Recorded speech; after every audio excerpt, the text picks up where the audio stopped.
After striking him, the floor boss was sent flying several hundred meters.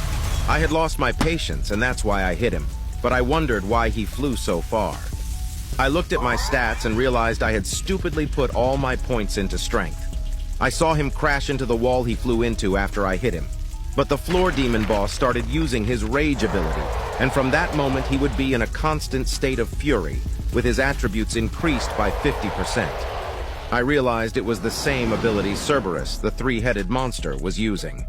The demon boss flew directly at me, and I realized he was getting faster.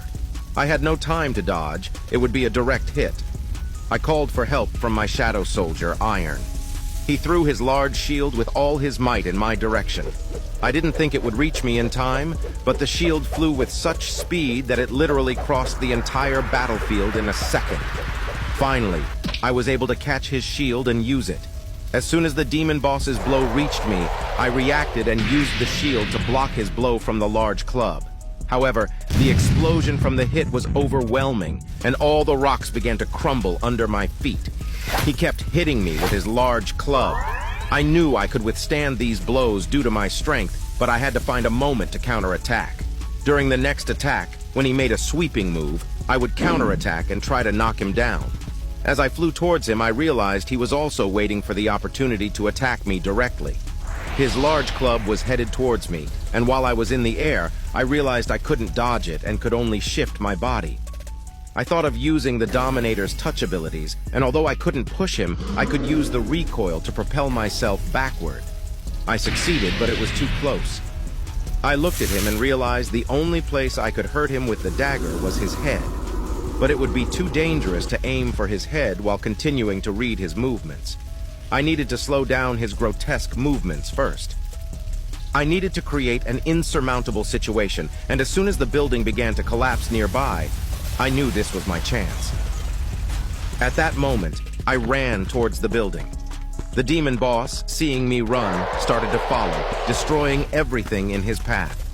As soon as I got near the falling building, I knew this was my opportunity. I used my running ability and climbed the building as it collapsed. And although the demon boss realized it, it was already too late.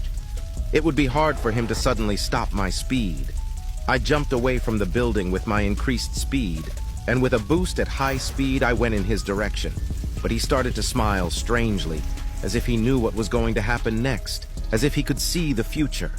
I was so fast that he didn't even notice how I managed to pierce his thick armor. From the tremendous pain he was in, he started screaming so loudly that his screams echoed around him. At that moment, in the building where I live, my neighbor was talking to the agents of the White Tiger Guild Association. She told them she wasn't sure if I was in my apartment because she hadn't seen me in a long time.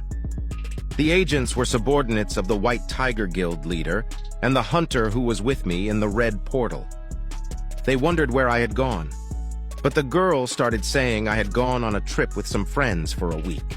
The guild leader's subordinate asked how she knew, and she said she got in touch with my sister's friend, and since they were close, my sister told her, and that's how she knew. But it was all in vain for them because there was no trace of my departure from the country, and there were no records of any withdrawal or credit card use. The girl was surprised they could check such things about me, but the guild leader's subordinate replied that it was their job to keep track of hunters. If the records from the Hunter Association's tracker were credible, I was last seen somewhere downtown, which was strange. The girl thought I had been kidnapped, but the guild leader's subordinate smiled because he knew it would take at least a high-ranking Chinese special squad of hunters to kidnap me. He wondered where I could be. Back to my battle, I was fighting the demon boss standing in my way. I was ready to tear him apart because he was hindering my progress.